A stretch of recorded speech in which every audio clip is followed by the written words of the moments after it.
Complete education के official YouTube channel पे आप सभी का स्वागत है। हम लोग इंग्लिश का जो है क्लास जो स्टार्ट किए थे उसमें पार्ट्स जो स्पीच है यहाँ से हम लोगों ने जो टॉपिक को स्टार्ट किया था, इसी क्रम में हम लोग जो है noun, pronoun, adjective, verb, adverb ये सारी चीजें जो है क्रम में ही पढ़ेंगे। पिछली वीडियो आप लोगों ने नाउन से संबंधित देखा था, आज हम लोग जो है प्रोनाउन के बारे में विस्तार से देखेंगे, डिटेल में देखेंगे। आज का टॉपिक क्या है बच्चों? प्रोनाउन के बारे में। किसके बारे में? प्रोनाउन। प्रोनाउन के बारे में आज हम लोग एकदम डिटेल में देखेंगे। इसकी छोटी छोटी बातों से लेकर बड़ी बड़ी बातों तक सब जानेंगे आज के इस क्लास में। प्रोनाउन के बारे में A to Z जितने भी आपकी डिटेल्स में बातें सब आज के हम इस क्लास में जानेंगे। तो पूरा वीडियो जरूर देखें ताकि आप एक एक जो बातें इसमें समझ सके, कुछ भी आपसे छूटे ना। तो चलिए शुरू करते हैं आज के हम अपने इस क्लास को। प्रोनाउन को हम लोग हिंदी में सर्वनाम भी कहते हैं। प्रोनाउन को हिंदी में क्या कहते हैं? सर्वनाम कहते हैं। सबसे पहले हम लोग क्या करते हैं, प्रोनाउन की परिभाषा देख लेते हैं कि प्रोनाउन कहते हैं किसके, इसकी परिभाषा क्या होती है। लिखा है कि a pronoun is a word use in the place of noun. Pronoun क्या है? एक ऐसा शब्द है जिसे हम लोग संज्ञा की जगह पे उपयोग करते हैं। कहां पे उपयोग करेंगे? संज्ञा की जगह पर उपयोग करेंगे। It is substitute of the noun in the paragraph और a piece of writing to avoid the repetition of noun. कह रहे जब कोई आप पैराग्राफ लिखते हैं या कुछ भी आप सेंटेंस लिख रहे हैं, जैसे 4-5 लाइनों का कुछ पैराग्राफ लिखे हैं, कुछ ऐसे लिख रहे हैं, निबंध लिख रहे हैं, तो उसमें किसी एक शब्द का बार बार रिपीट होता है, जैसे नाम को रिपीट हो रहा है, वो रिपीट ना हो इसके लिए हम लोग क्या करते हैं, सर्वनाम यानी कि प्रोनाउन का उपयोग करते हैं। जैसे कि हम यहाँ पे एक वाक्य लिखते हैं कि राम एक लड़का है, राम 6 साल का है, राम वर्ग 8 में पढ़ता है।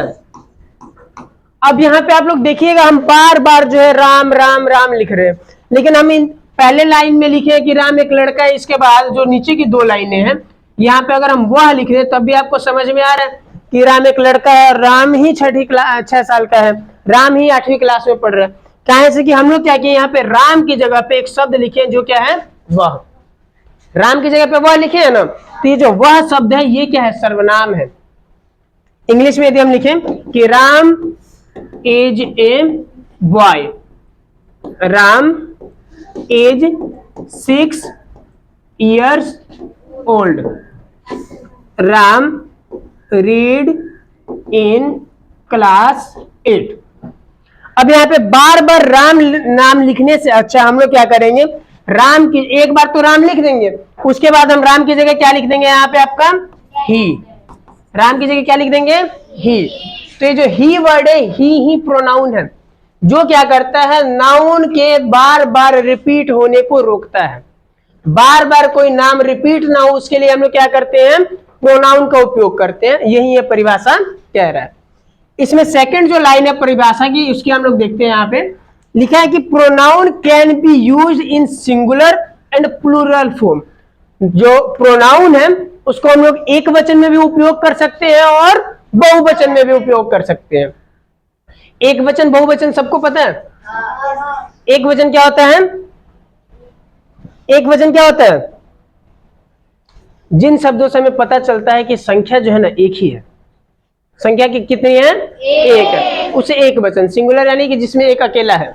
अब प्लूरल क्या होता है, एक से अधिक यदि आ जाते हैं सेंटेंस में, वाक्य के अंदर, उसको हम बोलते हैं प्लूरल फॉर्म। समझ में आ रहा है? तो संज्ञा जो प्रोनाउन है वो हम लोग सिंगुलर के लिए भी यूज करेंगे और प्लूरल के लिए भी यूज करते हैं। सिंगुलर के लिए भी यूज करेंगे और प्लूरल के लिए भी यूज करते हैं। आगे हम लोग देखेंगे कि प्रोनाउन कितने टाइप्स का होता है, कौन कौन सा प्रोनाउन किसमें आता है, क्या चीज किसकी विशेषता है, किसको कब उपयोग करते हैं, सारी चीजें हम लोग विस्तार में देखने वाले आज की इस क्लास में। तो कहीं नहीं जाइए, घबराना बिल्कुल नहीं है, आराम से सभी टॉपिक को हम आज की इस क्लास में पढ़ेंगे। ए बालक सीधा होके बैठो उधर, क्या दिक्कत है? ठीक है, तो सबसे पहले तो हम लोग देख लेते हैं कि सिंगुलर क्या होता है, प्लूरल क्या होता है। सिंगुलर प्रोनाउन क्या होता है, प्लूरल प्रोनाउन क्या होता है। फर्स्ट पर्सन कौन होता है, सेकंड पर्सन कौन होता है और थर्ड पर्सन कौन होता है। सबसे पहले हम लोग देखते हैं कि फर्स्ट पर्सन कौन होता है। सबसे पहले हम लोग क्या देखेंगे, फर्स्ट पर्सन। तो जो वाक्य को बोलता है ना, जैसे वाक्य को बोलने वाले को हम लोग क्या बोलते हैं, फर्स्ट पर्सन। जैसे कि मैं अपने बारे में कुछ बता रहा हूं कि मैं बाजार जा रहा हूं, तो इस वाक्य में जो मैं है, बोलने का काम मैं ही कर रहा हूं ना, तो मैं यहाँ पे फर्स्ट पर्सन हूं। यानी कि जो वाक्य को बोलता है वो कौन होता है, फर्स्ट पर्सन। बोलने वाला कौन होता है, फर्स्ट पर्सन। बोलने वाला कौन होता है, जिससे वो बात कर रहे हैं, जिससे फर्स्ट पर्सन बात कह रहे हैं। जैसे कि हम बोल रहे हैं और आप लोगों से कह रहे हैं, तो तुम लोग कौन हुए, सेकंड पर्सन। बोलने वाला फर्स्ट पर्सन और सुनने वाला कौन होता है, सेकंड पर्सन। सुनने वाला कौन होता है, सेकंड पर्सन। समझ में आ रहा है। और जिसके बारे में बात किया जाए, जैसे हम कहेंगे ना, सुरेशवा उधर पिटा रहा था, मान लीजिए हम सेंटेंस बोले आप लोगों की, सुरेशवा उधर पिटा रहा था, तो अब हम बोल रहे हैं तो हम फर्स्ट पर्सन, आप लोग से बोल रहे हैं तो आप हुए सेकंड पर्सन।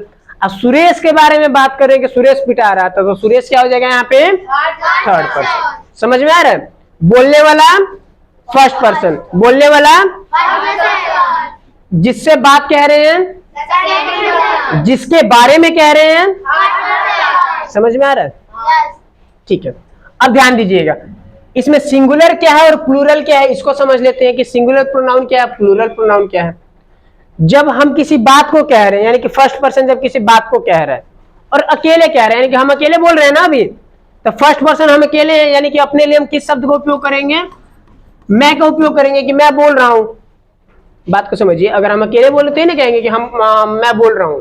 लेकिन क्या होगा जब हम सब इकट्ठे किसी को कुछ बोल रहे हैं, हेने आओ, किसी को बुलाना हो, इकट्ठे ही किसी को बुला रहे हैं, हेने आओ, समझ रहे कि नहीं। तो जब हम इकट्ठे बोलने लगेंगे तो हो जाएगा हम, यानी हम सब एक साथ मिलके बोल रहे हैं, तो वो उसके लिए हम लोग किसका यूज करेंगे, वी का। समझ में आ रहा है। यानी कि जब फर्स्ट पर्सन यानी बोलने वाला बहुवचन हो, यानी प्लूरल हो, तो हम किसका यूज करेंगे, वी का यूज करेंगे। समझ में आ रहा है। और जब बोलने वाला यानी कि फर्स्ट पर्सन अकेला हो तो किसका यूज करेंगे, आई का, चाहे मी का। समझ में आ रहा है, इतना समझ में आ रहा है सबको। सेकंड पर्सन सुनने वाला, सुनने वाला कौन है, वो हमेशा सामने जो है उसको हम बोलते हैं तुम, चाहे आप, यही बोलते हैं ना, चाहे तुम लोग चाहे आप लोग। इन सब का इंग्लिश होता है वाई ओ यू, यानी कि तुम। समझ में आ रहा है। तो सुनने वाला हमेशा कौन होगा, यू होगा, चाहे सिंगुलर हो चाहे प्लूरल हो, हमेशा इसके लिए हम क्या यूज करेंगे, यू यूज करेंगे। थर्ड पर्सन, अब थर्ड पर्सन में क्या है, कोई नाम आ जाता है, चाहे वह आ जाता है कि वह वहां जा रही थी, वह आम खाता है। बात को समझ रहे हैं। तो इसमें जो वह शब्द है वो क्या है, थर्ड पर्सन है।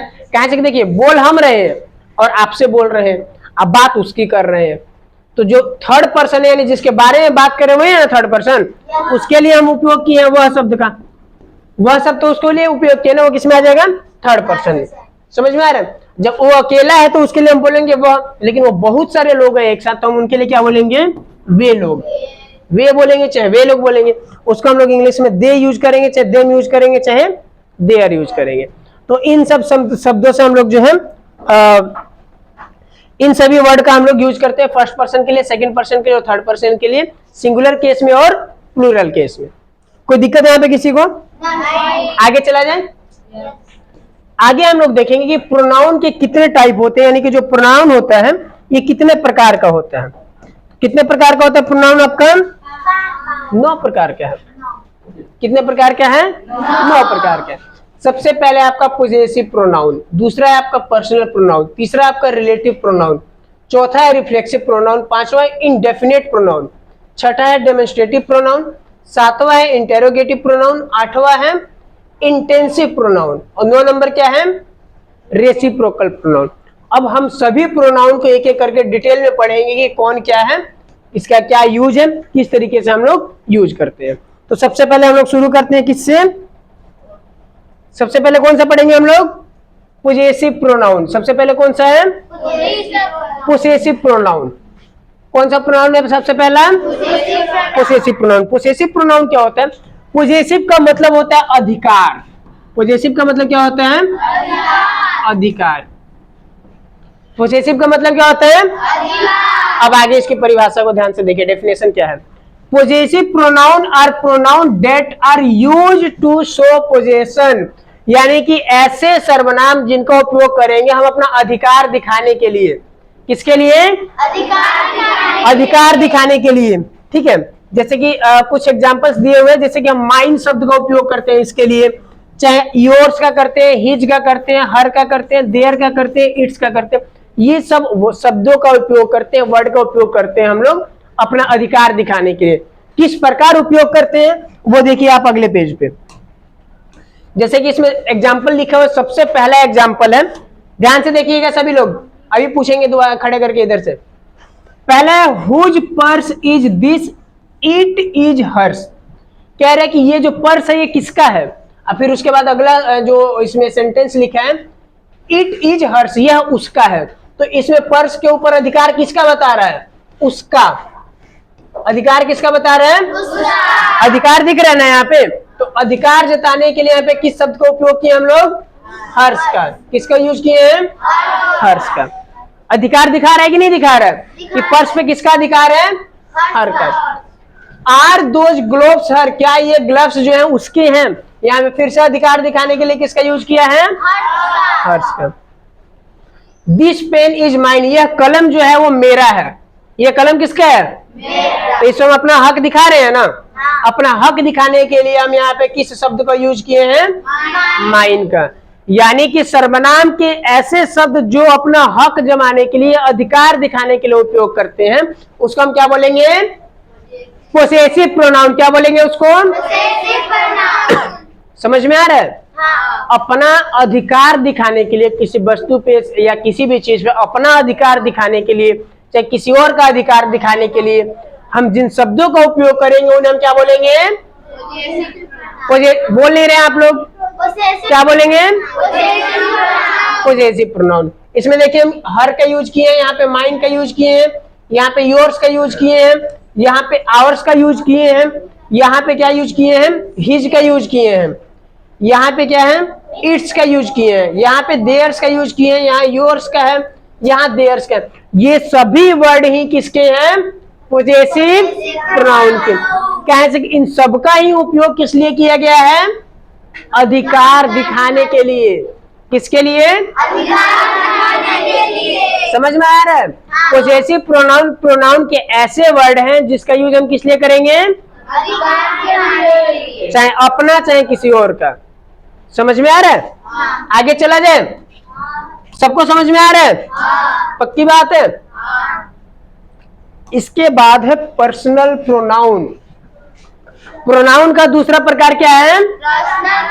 पर्सनल। कौन सा है?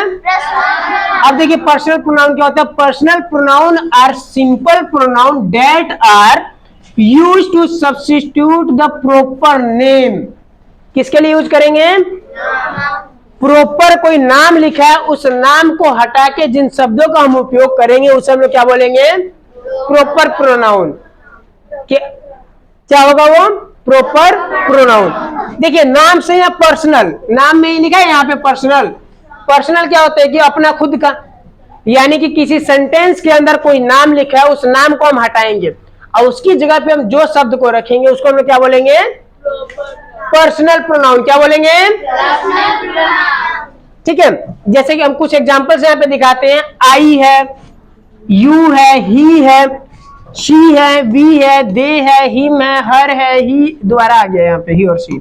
ठीक है, तो ये सभी जो वर्ड है ये हम लोग किसमें यूज करते हैं? पर्सनल प्रोनाउन में। किसमें यूज करेंगे? कुछ एग्जांपल्स देखते हैं हम लोग, इससे आप लोग को बिल्कुल ये अच्छे से समझ में आ जाएगा किस तरीके से जो है पर्सनल प्रोनाउन वर्डों का हम लोग यूज करते हैं। पहले एग्जांपल देखते हैं फिर आपको ये सारा दिखाते हैं। दिख रहा है सबको ये पेज? सबको दिख रहा है? पहला सेंटेंस है he plays badminton in our academy. अब यहाँ पे ही की जगह कोई नाम हो सकता था, जैसे कि राम हो सकता है। Ram plays badminton in our academy, यानी कि राम जो है हमारे एकेडमी में क्या खेलता है? बैडमिंटन खेलता है। तो अब यहाँ पे राम का जो नाम था उसको हटा के यहाँ पे हम क्या लिख दिए हैं? ही लिखे हैं ना। तो वही तो बोल रहे हैं हम कि क्या करेंगे? किसी नाम को हटा के जिन शब्दों का हम वहां पे रखेंगे, जिन भी शब्दों को नाम को हटा के वहां पे रखेंगे वो क्या होगा? आपका पर्सनल प्रोनाउन। अगला सेंटेंस देखिए, हिज फादर इज टीचर, उसके पिताजी क्या है? शिक्षक है। अब यहां पे लिख सकते थे ना कि रमेश फादर इज टीचर, यानी रमेश के पिताजी जो है वो शिक्षक है। अब इस रमेश की जगह पे हम लोग हिज लिखे हैं ना यहाँ पे, यानी किसी नाम को हटा के यहाँ पे लिखे। अगला सेंटेंस है सी इज वीक इन मैथमेटिक्स। अब मान लीजिए यहाँ पे हमें लिखना रहता कि रीना कौन लड़की का नाम होगा कि नहीं होगा? Reena is weak in mathematics, Reena जो है मैथ में क्या है? कमजोर है। तो अब यहाँ पे रीना का नाम हटा के नाम यहाँ पे सी लिखे हैं। समझ में आ रहा है? यानी कि किसी को नाम को हटा के जिस भी शब्द को वहां पे रखेंगे वो क्या होगा? पर्सनल। कोई दिक्कत किसी को? नहीं। आगे देखें, आगे चलने से पहले आप लोगों के लिए कुछ और शब्द भी है कि जो पर्सनल प्रोनाउन में हम जो वर्ड यूज करते हैं पर्सनल प्रोनाउन को हम जब यूज करते हैं, तो जब उसको ऑब्जेक्टिव केस में जाता है तो कैसे यूज करेंगे, पॉजिटिव में जाता है तो कैसे यूज करेंगे, और उसका रिफ्लेक्सिव होगा तो कैसे यूज करेंगे, इसको ध्यान दीजिएगा जरा। सब्जेक्टिव और ऑब्जेक्टिव आप लोग को बता देते हैं। जैसे कि अगर हम यहाँ पे एक सेंटेंस लिखते हैं, राम इट्स मैंगो, इस सेंटेंस में क्या लिखा है कि राम जो है आम खाता है। तो राम जो है यहाँ पे काम को करने वाला राम ही है, यानी कर्ता कौन है यहाँ पे? राम है। इसको हम लोग इंग्लिश में बोलेंगे सब्जेक्ट। क्या बोलेंगे? सब्जेक्ट। काम क्या कर रहा है? खा रहा है। काम क्या कर रहा है? खा रहा है। काम को इंग्लिश में हम लोग क्या बोलेंगे? वर्ब। और किस चीज के ऊपर काम कर रहा है, यानी क्या खा रहा है? आम। तो जिस चीज के ऊपर जो सब्जेक्ट काम करता है उसको हम लोग क्या बोलते हैं? ऑब्जेक्ट। उसको हम लोग क्या बोलते हैं? ऑब्जेक्ट बोलते हैं। यहां तक सबको समझ में आ रहा है? अब इधर सेंटेंस ध्यान से देखिएगा कि आई, वी, यू, ही, सी, दे और इट, इन सेंटेंस का हम लोग यूज करते हैं पर्सनल प्रोनाउन के रूप में। पर्सनल प्रोनाउन के रूप में यही 7 वर्ड हम लोग यूज कर रहे हैं, आई, वी, यू, ही, सी, दे और इट। इन 7 वर्ड का हम लोग यूज करते हैं पर्सनल प्रोनाउन के रूप में। लेकिन जब ये ऑब्जेक्टिव यानी कि सेंटेंस के बाद में भी आने लगेगा, वर्ब के बाद में आने लगेगा, ऐसे जब केस में हम लोग यूज करते हैं तो उसको हम लोग बोलेंगे ऑब्जेक्टिव। ऑब्जेक्टिव में देखिए, आई का क्या बन जाएगा? मी बन जाएगा। वी का क्या बन जाएगा? अस बन जाएगा। यू का यू ही रहेगा, सेम रहेगा। ही का क्या बन जाएगा? शी का क्या बन जाएगा? दे का क्या बन जाएगा? इट का क्या बन जाएगा? इट्स बनेगा। यहाँ पे इस पेज में नीचे जो था वो छुप गया है। अगर हम इसको पॉजिटिव केस में, पॉजिटिव यानी वही अधिकार वाला भी जो बता रहे थे हम, उस केस में यूज करेंगे तो आई का क्या बनेगा? माई बन जाएगा, चाहे माइन बन जाएगा। माई चाहे माइन बनेगा। यदि वी का हम लोग यूज करेंगे तो वी का क्या बन जाएगा? आवर बनेगा, नहीं तो आवर्स बनेगा। यू का क्या बनेगा? योर बनेगा, नहीं तो योर्स बनेगा। ही का क्या बनेगा? शी का क्या बनेगा? हर, नहीं तो हर्स बनेगा। दे का क्या बनेगा? देयर या देयर्स बनेगा। इट का इट्स रहेगा। अगर हम उसको रिफ्लेक्सिव के तौर पे यूज कर रहे हैं, रिफ्लेक्सिव आपका आगे आएगा, प्रोनाउन के एक टाइप हम लिखे थे, 9वें नंबर पे इसका नाम लिखे थे। तो इसमें आई का बनेगा माई सेल्फ, वी का बनेगा आवर सेल्फ, यू का बनेगा योर सेल्फ, ही का बनेगा हिमसेल्फ, शी का बनेगा हर सेल्फ, देम का बनेगा देम सेल्फ और इट का बनेगा इट सेल्फ। समझ में आ रहा है? इसका आप लोग को आगे यूज पड़ेगा, ये आपको याद रखना पड़ेगा। ठीक है, इसको कोई दूसरा तरीका नहीं है आपको समझने का, ये आपको याद रखना पड़ेगा। ये चार्ट जो पूरा यार टेबल बना हुआ है। प्रोनाउन का तीसरा प्रकार हम लोग देखते हैं जिसका नाम है रिलेटिव प्रोनाउन। क्या नाम है इसका? रिलेटिव प्रोनाउन क्या होता है? क्या पढ़ने वाले हम लोग? तो relative pronoun are pronoun that are use to relate one part of sentence to other, यानी कि 2 वाक्यों को जोड़ने के लिए बीच में हम जिस शब्द का उपयोग करते हैं, ध्यान दीजिएगा, 2 वाक्यों को जोड़ने के लिए बीच में हम जिस वर्ड का यूज करेंगे उसे हम लोग क्या बोलेंगे? Relative pronoun. 2 सेंटेंस उनको जोड़ने के लिए जिस भी वर्ड का यूज करेंगे, यहाँ पे जैसे 2 ईंट को जोड़ने के लिए सीमेंट का यूज करते हैं ना, वैसे 2 सेंटेंस को जोड़ने के लिए बीच में वो वर्ड डालना पड़ता है, वो शब्द डालना पड़ता है। उस शब्द को हम क्या बोलेंगे? Relative pronoun. Relative pronoun. इसमें कुछ वर्ड है, अभी आ गया। जैसे इसमें हम लोग डेट का यूज करते हैं, विच का यूज करते हैं, वेयर का यूज करते हैं, व्हेन का यूज करते हैं, वाई का, व्हाट का, होम का एंड हुज का। ध्यान रखिएगा, ये सभी शब्द जब दो सेंटेंस के बीच में आएगा, जब सेंटेंस के बीच में आएगा तब आपको समझ जाना है कि ये कौन सा प्रोनाउन है? Relative रिलेटिव प्रोनाउन है। सेंटेंस कैसे में आएगा? बीच में आएगा। और आपको देख के भी पता चलेगा कि दो अलग अलग सेंटेंस है। कैसे? अभी आप लोग उदाहरण देखिए इसका ध्यान से, ध्यान से देखिए इसको और समझिए। जैसे यहां ध्यान दीजिए, Sheela who is a teacher also work as a social worker. Sheela जो एक शिक्षिका है, अब यहाँ पे हु का यूज किया गया है दो सेंटेंस को जोड़ने के लिए। शीला जो एक टीचर है, also work as a social worker, वो एक सामाजिक कार्यकर्ता के रूप में भी काम करती है। अगला सेंटेंस है द कार, यहाँ पे देखिए डेट का यूज किया गया है। किसका यूज किया हम लोग? इधर बोर्ड पे ध्यान दीजिए सभी, किसका यूज किया हम लोग? डेट का। Was stolen last month was found in river, यानी कि वह कार जो चोरी हुई थी पिछले महीने कहाँ मिली है? नदी में। तो दो अलग अलग सेंटेंस हो गया ना कि वह कार जो चोरी हुई थी, फिर आगे बोल रहा है कि कहाँ मिली है? नदी में। दोनों सेंटेंस को जोड़ने के लिए हम किस वर्ड का यूज किए हैं यहाँ पे? डेट का। समझ में आ रहा है किस तरीके से हो रहा है? दो अलग अलग सेंटेंस को जोड़ने के लिए, जैसे कि कॉपी पे फोटो साटते हैं, किसका यूज करते हैं? फेविकोल का यूज करते हैं कि नहीं करते हैं? ठीक उसी प्रकार दो सेंटेंस को जोड़ने के लिए हम जिस वर्ड का यूज करते हैं उसे हम लोग क्या बोलेंगे? Relative pronoun. क्या बोलेंगे? Relative pronoun. अगला जैसे एक और एग्जांपल देखते हैं, Susan is a girl, is the girl हुम आई वाज टॉकिंग अबाउट। अब देखिए यहाँ पे दो सेंटेंस कैसे है? Susan is the girl, Susan एक लड़की है, और आगे आई वाज टॉकिंग अबाउट, मैं जिसके बारे में बात कर रहा था, मैं जिसके बारे में बात कर रहा था। अब इन दोनों सेंटेंस को जोड़ने के लिए यहाँ पे किसका यूज किया हम लोग? होम का। समझ में आ रहा है सबको? यानी दो अलग अलग सेंटेंस को जोड़ने के लिए जिस वर्ड का हम लोग यूज करेंगे उसको हम लोग क्या बोलेंगे? Who? Relative. रिलेटिव प्रोनाउन बोलेंगे बाबू। क्या बोलेंगे? Relative pronoun. क्या बोलेंगे उसको हम लोग? Relative pronoun. ये दिख रहा है आप लोग को? Yes. ये जितना हम गोला किए, सर्कल किए, सब रिलेटिव प्रोनाउन का आपका एग्जाम्पल है। कोई दिक्कत? नहीं. आगे चले? सबको समझ में आ रहा है? ठीक है, आगे देखते हैं हम लोग। अगला टॉपिक क्या हमारा इसमें?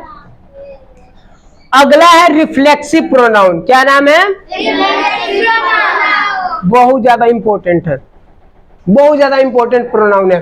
देखते हैं इसके बारे में। Reflexive pronoun are the pronoun that are use to refer back to the subject in the sentence. किसके लिए यूज करते हैं? देखिए, रिफ्लेक्सिव प्रोनाउन का हम लोग सब्जेक्ट के ऊपर दोबारा फोकस बैक करने के लिए यूज करते हैं। किस तरीके से दिखाएंगे अभी आपको एग्जांपल में। जैसे कि यहाँ पे लिखा हुआ है कि रिफ्लेक्सिव प्रोनाउन माई सेल्फ हो गया, योर सेल्फ हो गया, हर सेल्फ हो गया, हिम सेल्फ हो गया, वन सेल्फ हो गया, इट सेल्फ हो गया। यानी कि जो भी वर्ड लिखा रहेगा या तो उसके लास्ट में सेल्फ लिखा रहेगा या सेल्फ्स लिखा रहेगा। सेल्फ लिखा रहेगा नहीं तो सेल्फ्स लिखा रहेगा। ध्यान से देखिए आप लोग, दिख रहा है सबके लास्ट में? दिख रहा है इधर? अब कहीं पे सेल्फ है और कहीं पे सेल्फ्स है। अब इसका क्या मतलब होता है? ये अलग अलग काहे है? कहीं पे सेल्फ लिखा है, कहीं पे सेल्फ्स लिखा है, इसका क्या मतलब है? दोनों अलग अलग काहे लिखा है? अब बताते हैं क्या होता है। जहां पे सिंगुलर है, सिंगुलर समझते हैं, जहां पे एक वचन है वहां पे हम लोग सेल्फ का यूज करते हैं, और जहां पे यदि आ जाएगा बहुवचन यानी कि प्लूरल फॉर्म, वहां पे हम लोग सेल्फ का यूज करते हैं। समझ में आ रहा है?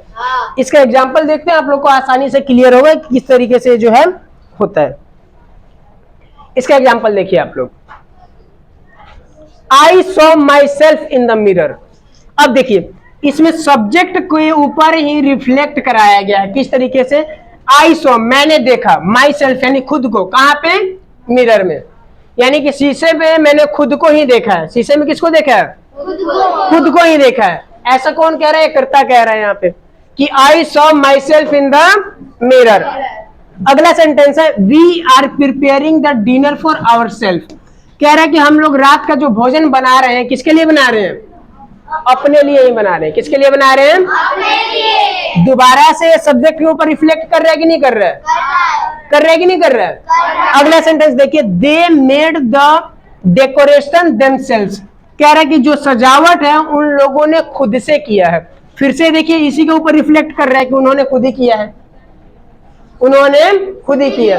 यानी कि रिफ्लेक्सिव प्रोनाउन ऐसा प्रोनाउन का टाइप है जिसमें क्या है, रिफ्लेक्सिव जो वर्ड है दोबारा किस पे रिफ्लेक्ट करेगा? सब्जेक्ट के ऊपर। किसके ऊपर? सब्जेक्ट के ऊपर। समझ रहे हैं? जितने भी आपको एग्जांपल दिखेंगे वो सारा दोबारा कहाँ रिफ्लेक्ट करेगा? सब्जेक्ट के ऊपर। कहाँ रिफ्लेक्ट करेगा? सब्जेक्ट के ऊपर। कहाँ रिफ्लेक्ट करेगा बाबू? सब्जेक्ट के ऊपर। समझ में आ रहा है सबको? अगला देखें हम लोग टाइप। इसका जो अगला टाइप है उसका नाम है आपका इनडेफिनेट प्रोनाउन। क्या नाम है? Indefinite pronoun. इनडेफिनेट का मतलब होता है अनिश्चित। क्या मतलब होता है इसका? अनिश्चित। यानी कि अनिश्चित जो भी आपका प्रोनाउन होगा वो जैसे कि देखिए इसमें पहले आप लोग परिभाषा देखिए यहाँ पे क्या कहना चाह रहे हैं, फिर समझाते हैं इसको डिटेल में। कि indefinite pronoun are pronoun that do not refer to any particular person.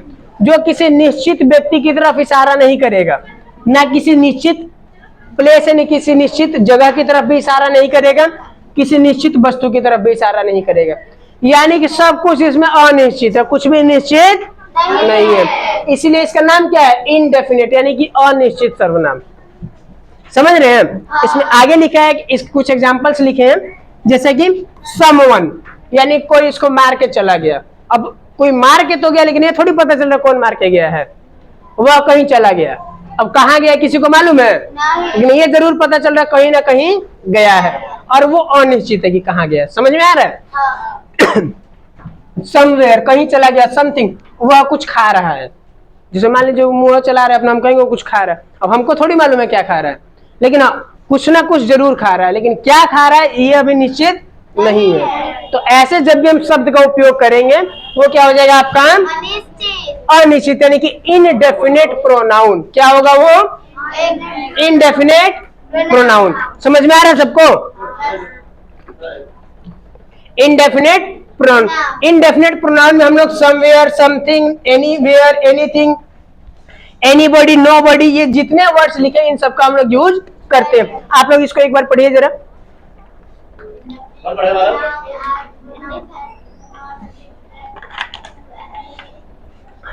Indefinite pronouns are pronouns that do not refer to any particular person, place, or thing. Some examples of indefinite pronouns are someone, somebody, somewhere, something, anyone, anybody, any. ठीक है, बैठ जाइए। बहुत बैठ सुंदर, जाइए। बहुत बहुत अच्छा बहुत। यानी कि ऐसा कोई भी अनिश्चित शब्द, जैसे कि यहाँ पे लिखा है मैनी, यानी कि बाहर बहुत सारे बच्चे हैं। अब निश्चित तो नहीं है कि 10 गो की 20 गो की 50 गो की 100 गो, अनिश्चित है। हम लिखे यहाँ पे मैनी, यानी कि बहुत सारे हैं। फ्यू, यानी कि कुछ बच्चे बाहर खड़े हैं। अगर हम कहें कि कुछ लड़कियां बाहर खड़ी है तो फ्यू का मतलब क्या हो गया? कुछ। फ्यू का मतलब क्या हुआ? कुछ। अब निश्चित तो नहीं है ना बाबू 2 है कि 4 गो है। यानी कि जो भी ऐसे वर्ड जिससे आपको क्या बोल दो कि कुछ अनिश्चित चीज है, अनिश्चित जगह है, अनिश्चित कोई काम है, अनिश्चित कोई व्यक्ति है, ऐसे सेंटेंस को हम लोग क्या बोलेंगे? Indefinite pronoun. ऐसे शब्दों को हम क्या बोलेंगे? इनडेफिनेट। समझ में आ रहा है सबको? इसके एग्जांपल्स देखा जाए, इसके एग्जांपल्स देखते हैं और बहुत आसानी से इसको हम लोग समझ लेंगे। ध्यान से पढ़िएगा, कभी नहीं भूलेंगे आप। तो रुक दीजिए, आधा उसकी क्लास में शूट कर लेते हैं। अभी है, आगे भी है, आगे भी है। अभी रुकना है तो रोक दीजिए, अगली क्लास में आधा शूट कर लेंगे। चलो इसको ले लो। ठीक है। इनडेफिनेट प्रोनाउन का जो है इसमें हम लोग देख लेते हैं कुछ एग्जांपल्स। जैसे कि इसमें लिखा है everyone is sleeping in my bed, यानी कि सब लोग जो है मेरे ही बिस्तर पे सो रहे थे। अब एवरीवन, यहाँ पे कोई निश्चित नाम तो नहीं लिया है कि राम श्याम पहलवान कौन कौन सो रहा है, लिख दिया एवरीवन, यानी कि सब के सब मेरे ही बेड पे सो रहे हैं। अब कोई निश्चित नहीं है कि कितने लोग हैं वहां पे। निश्चित हो पा रहा है इस सेंटेंस में आपको? यदि आपसे हम पूछे कि कौन लोग सुतल बाबू, तो बता पाइएगा सेंटेंस को पढ़ के? कहे से कि क्या है ये? अनिश्चित है। क्या है ये? अगला someone is sleeping in my bed, यानी कि कोई मेरे बिस्तर पे सो रहा है। अब यहाँ पे आपको हम पूछेंगे बाबू कौन सो रहा है, बता पाइएगा सेंटेंस को पढ़ के?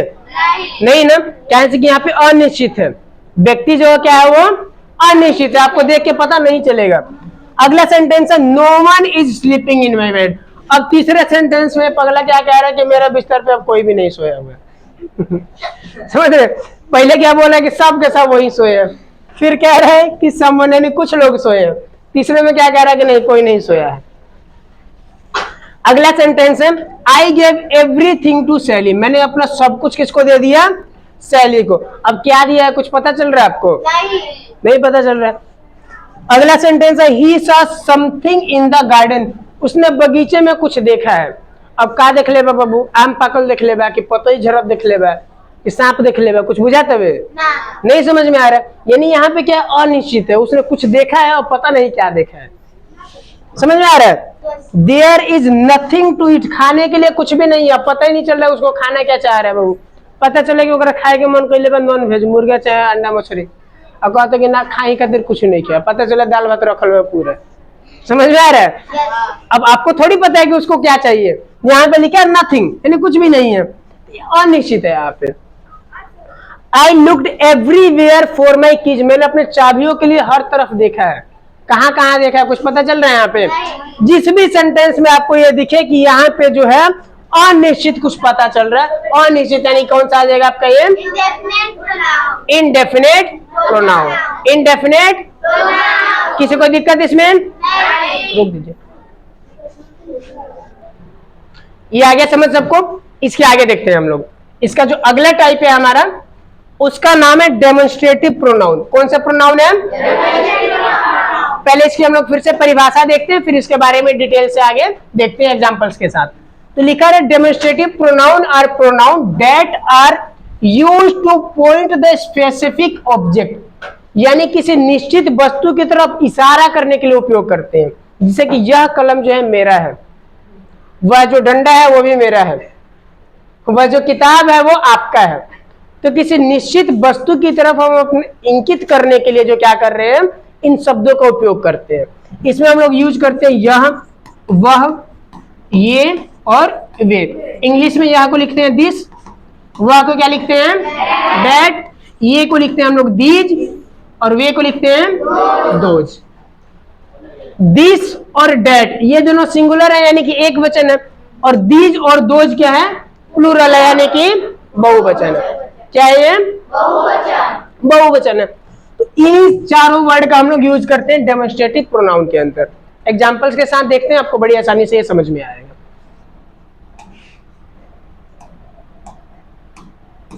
इसके एग्जांपल्स हैं। सबसे पहला इसका एग्जांपल है कि that was such a interesting experience, यानी कि ये जो था बहुत ही इंटरेस्टिंग जो अनुभव रहा था। तो इसमें उसको इंकित करने के लिए किसका यूज कर रहा है? दैट, कि वह जो अनुभव रहा था वो बहुत ही ज्यादा कैसा रहा था? इंटरेस्टिंग रहा था, मजेदार रहा था।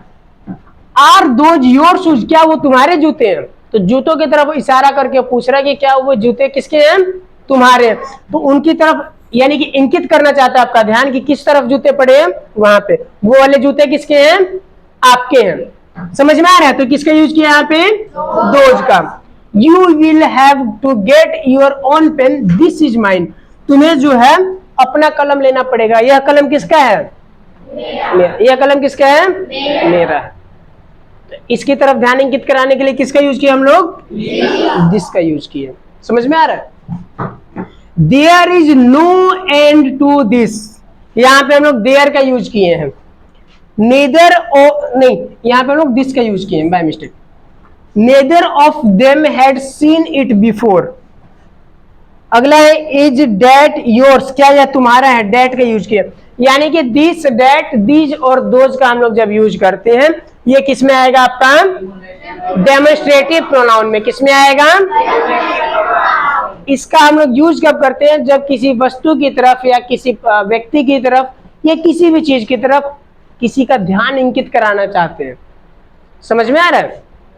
ध्यान इंकित कराने के लिए हम इन शब्दों का यूज करते हैं। अगला देखते हैं प्रोनाउन का टाइप कौन सा है। अगला है इसमें इंटेरोगेटिव। क्या नाम है इसका? इंटेरोगेटिव, इंटेरोगेटिव यानी कि इंटेरोगेशन यानी कि प्रश्न पूछना। इंटेरोगेशन का मतलब क्या होता है? और आगे क्या लिखा है? प्रोनाउन, यानी प्रोनाउन के ऐसे शब्द जिसका उपयोग हम किस लिए करेंगे? प्रश्न पूछने के लिए। किस लिए करेंगे? उसको हम क्या बोलेंगे? Interrogative, interrogative pronoun, interrogative pronoun. ठीक है, इसका देखते हैं। Interrogative pronoun are pronoun that are used to ask question, यानी कि प्रोनाउन के ऐसे शब्द यानी ऐसे सर्वनाम जिनका हम लोग उपयोग किस लिए करेंगे? प्रश्न पूछने के लिए। किस लिए करेंगे बालक? समझ में आ रहा है? जैसे कि एग्जाम्पल्स कुछ लिखा है, लिखा है यहाँ पे who, what, when, why, where. यहाँ पे WH फैमिली कंप्लीटली आ जाता है आपका। बैठिए बाबू, सीट तो है वहां पे। WH फैमिली यहाँ का पूरा इसमें किस में आ जाएगा? आपका इंटेरोगेटिव प्रोनाउन में। कुछ एग्जांपल्स देखते हैं। अच्छा, आपसे कोई भी पूछता होगा अगर इंग्लिश में एक दो लाइन तो यही पूछता होगा, व्हाट इज योर नेम? कोई पूछा है कभी? What is your name? कभी कोई पूछा है कि नहीं पूछा है? तो एक प्रश्न के रूप में आपसे पूछा जाता है कि तुम्हारा नाम क्या है। और व्हाट जो शब्द है ये यूज किया जाता है as a interrogative pronoun. Interrogative pronoun के तौर पे क्या यूज करते हैं हम लोग? व्हाट का यूज करते हैं। पहला सेंटेंस यहाँ पे लिखा हुआ है आपका, दिख रहा है सबको? पहला सेंटेंस है what do you want for your birthday? तुम्हें तुम्हारे जन्मदिन पर क्या चाहिए? देखिए कोई पूछ रहा है, उससे मिलेगा उसको। ठीक है, what do you want for your birthday? तुम्हें तुम्हारे जन्मदिन पर क्या चाहिए? यहाँ पे प्रश्न पूछने के लिए किसका यूज किया है? व्हाट का। क्या चाहिए? तो व्हाट क्या है? इंटेरोगेटिव प्रोनाउन है। अगला सेंटेंस है which shirt do you think look better on me? कह रहा है कि तुम्हें क्या लगता है मेरे ऊपर कौन सा शर्ट अच्छा लगेगा? तो ये पूछने के लिए किस शब्द का यूज किया है यहाँ पे? विच का। किसका यूज किया है? और पूछ रहा है ना कि कौन सा शर्ट मेरे पे अच्छा लगेगा, किसका यूज किया है? विच का। Who do you think will win the play of game? क्या कह रहा है कि प्ले ऑफ गेम जो है कौन जीतेगा, क्या लगता है तुम्हें? तो इसके लिए किसका यूज किया है? हु का। To whom are you speaking? तुम किससे बात कर रहे हो? अब यहाँ पे भी प्रश्न पूछ रहे हैं कि किससे बतिया रहे हो, इसके लिए किसका यूज किया है? होम का। यानी कि प्रश्न पूछने के लिए जिस भी हम शब्द का उपयोग करते हैं बेसिकली वो आपका WH फैमिली का होगा। WH फैमिली यानी कि who, home, which, what, how, ये सारे शब्द आपके आते हैं WH फैमिली में। इन शब्दों का जब हम लोग उपयोग करते हैं ये क्या बन जाता है? आपका इंटेरोगेटिव प्रोनाउन। Interrogative pronoun. समझ में आ रहा है सबको? इसका अगला देखते हैं हम लोग। कोई दिक्कत है यहाँ पे किसी को? इसका अगला है इंटेंसिव प्रोनाउन। क्या नाम है इसका? इंटेंसिव प्रोनाउन क्या होते हैं? Intensive pronoun always appear in combination with a noun और अनदर प्रोनाउन। ध्यान दीजिएगा, ये अकेला कभी नहीं आएगा, बड़ा डरता है। अकेला कभी भी नहीं आएगा, या तो अपना संग एगो नाउन को लेके आएगा, नहीं तो एगो और प्रोनाउन को कहेगा चल संगे, हमरा डर लगता है। समझ में आ रहा है? या तो साथ में एगो नाउन को लेके चलेगा, नहीं तो एगो और प्रोनाउन को कहेगा चल संग चल ना भाई, और डर लगता है, मारे लगी ऐसा। यानी कि इंटेंसिव प्रोनाउन क्या होता है? हमेशा अपने साथ एक और नाउन या एक और प्रोनाउन को लेकर आएगा, अकेला कभी नहीं आएगा। It can not stand its own as subject और ऑब्जेक्ट। वह खुद से ना कर्ता के रूप में काम कर सकता है, ना सब्जेक्ट के तौर पे आ सकता है, ना ही ऑब्जेक्ट के तौर पे आ सकता है। समझ में आ रहा है? अकेला कभी भी नहीं आएगा, हमेशा अपने साथ नाउन को या प्रोनाउन को लेकर आएगा, और खुद ना सब्जेक्ट की तरह आ सकता है और ना ही ऑब्जेक्ट की तरह आ सकता है। इसके एग्जाम्पल्स देखते हैं, आप लोग को और आसानी से समझ में आएगा। तो इसका एग्जाम्पल है, सबसे पहले आप लोग देखिए, सबसे पहला इसका एग्जाम्पल है I myself have never been to Australia. अब इसमें आप लोग देखिएगा आई के साथ ही यहाँ पे माई सेल्फ का यूज किया गया है। आई के साथ यहाँ पे किसका यूज किया गया है?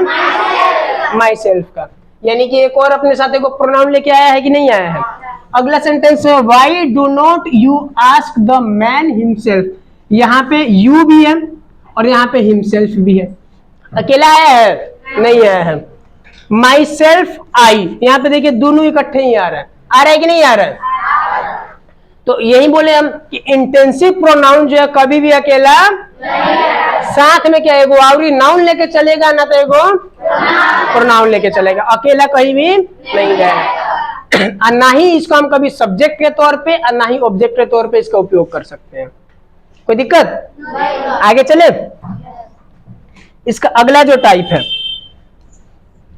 Reciprocal pronoun. कौन सा प्रोनाउन है? Reciprocal pronoun. ध्यान दीजिएगा, बहुत आसान है। कह रहे कि reciprocal pronoun are pronoun that are used to express mutual relationship, यानी आपसी संबंध को बताने के लिए जिन भी शब्दों का उपयोग करते हैं उसे हम लोग क्या कहेंगे? Reciprocal pronoun. आपसी संबंध को बताने के लिए जिन भी सर्वनाम शब्दों का उपयोग करेंगे वो कौन से शब्द होंगे? Reciprocal pronoun. कुछ एग्जांपल्स दिए हुए यहां पे, जैसे कि यहां पे लिखा है ईच अदर, वन अनदर, इस तरीके के शब्द इसमें आपको देखने को मिलते हैं। एग्जांपल्स देखते हैं और बड़ी आसानी से आपको जो है ये भी समझ में आ जाएगा। तो यहां पे सबसे पहला जो है आपका we write to each other regularly. हम दोनों मतलब देखिए वी राइट, हम लोग रेगुलरली यानी एक दूसरे को हमेशा लिखते रहते हैं। तो ईच अदर यहाँ पे यूज किए हैं कि नहीं? ईच अदर जो वर्ड है ध्यान दीजिएगा, we write to each other regularly, हम लोग आपस में हमेशा नियमित रूप से लिखते रहते हैं।